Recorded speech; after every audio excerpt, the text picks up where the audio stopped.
Yo, what's up guys? Cyvex here, and I want to be talking to you guys about some of the Black Ops 2 details that came out a little over a week ago. I know a lot of you aren't subbed to all that, to all the people who have already discussed this stuff, so might as well. So I thought I might as well give you what you should hear. No, I'm just joking. So they released some new game modes, some stuff about the point streaks and prestiging and stuff like that. Link in the description, of course, but I'm going to be talking about some of the stuff. So, Escort, new game mode.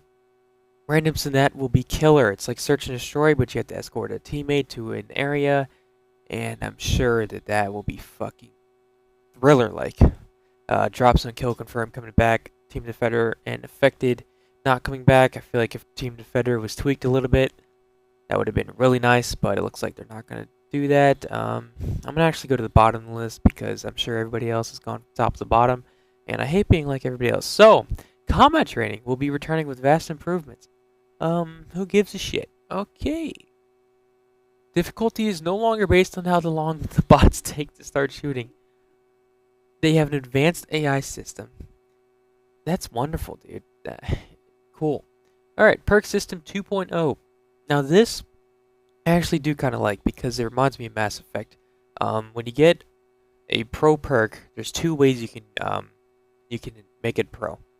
Alright, so the example is there's a perk called Speed. Reduce the time taken to aim down the sight, basically sleight of hand pro from previous Call of Duties. But for Pro 1, you can have it so you swap weapons faster, or for the other variant, you can have it so you throw equipment faster. So each perk is going to have two different pro variants, which is definitely a lot like Mass Effect, and hopefully if they get this right, and they manage to have assassin balance and all that stuff, then that will definitely be a cool thing. So it feels, so it won't be like any perk does too much stuff, because there should be more checks and balances with all these pro versions, and not one perk will do everything, hopefully, because, well, it can't technically. Doesn't say anything about stopping power or juggernaut, which will hopefully come back.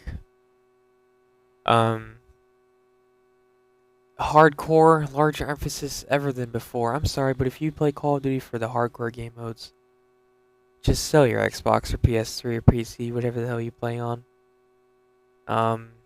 There's customization in your appearance. The first perk, the blue perk, won't decide what you look like. I mean, I guess that'll be cool, because the flak jacket characters are fucking fat, and I didn't use them because I didn't like how they had gloves on. It's just a preference. I love the lightweight characters because they didn't have gloves on, unless you were Tropass, you had the brown gloves, but I like the brown gloves. The sniper rifles, improved sniper rifle usage, no aim assist. That'll be interesting, and there's less sway. So the elite quickscopers can't have aim assist. I honestly don't have any problem with the quickscoping. They're not dominating lobbies ever. They're just, they tend to get bullshit kills on you if you kick headshotted or something like that. But besides that, there's literally no issue with them. I mean, I would understand, and I would actually suggest that they reduce the zoom in time back to the Call of Duty 4 zoom in, just like Black Ops did, because Sleight of Hand Pro is kind of crazy. I just remember that fucking intervention zooming in like a millisecond. But it's still perfectly fine. Map design will follow Black Ops and not Modern Warfare 3. That is huge. I've said this before. I feel like if Modern Warfare 3 had Black Ops' maps, I'd still own it. Looking back on it, Black Ops had perfectly fine maps. WMD is better than 90% of the Modern Warfare 3 maps, and I hated WMD. They took out the Moab and the nuke. There's no last stand. No last stand. No game-ending nuke.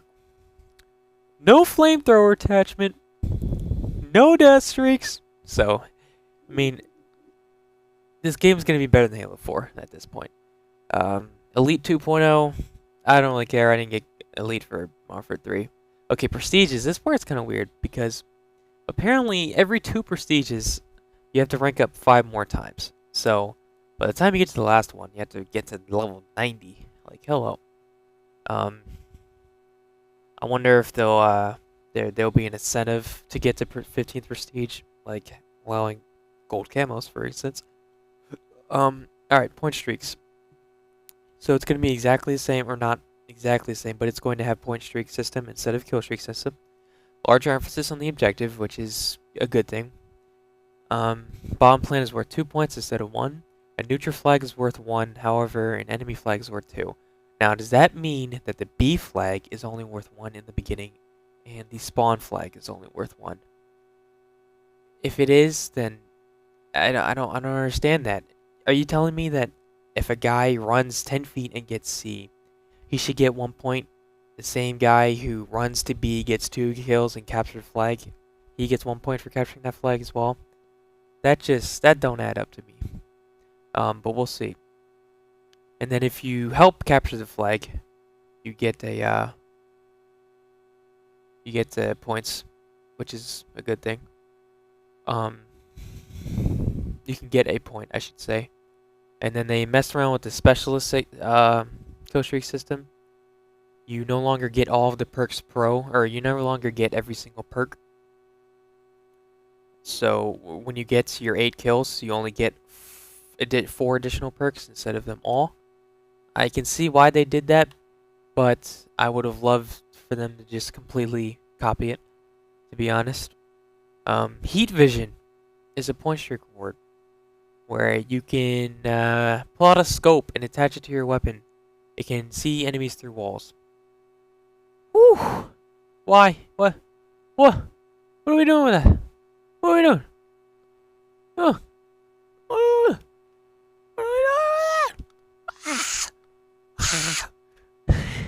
that? Alright, so some thoughts on this stuff. You know, it looks like they're stepping in the right direction of getting rid of stupid stuff like Death Streaks and Last Stand. Looks like the maps will be good. Sniper rifles having no aim assist will be good. I like the perk system. I mean, it's just as simple as this. If the perks are balanced, it looks like everything else is going to be good. Now they just need to release some perk information or leak some perk information. And I'll definitely be wasting another $60 for this one. I mean, Modern Warfare 3 only lasted until like the 3rd week of January, I believe. So Black Ops was until like August of 2011, which is a pretty damn long time. So it was a lot longer. I definitely, looking back on it, I should have gameflied Modern Warfare 3. I still put like 8 days into it, so I guess it was worth the $60. But I think I will definitely put more time into this. I mean, Halo 4. Oh.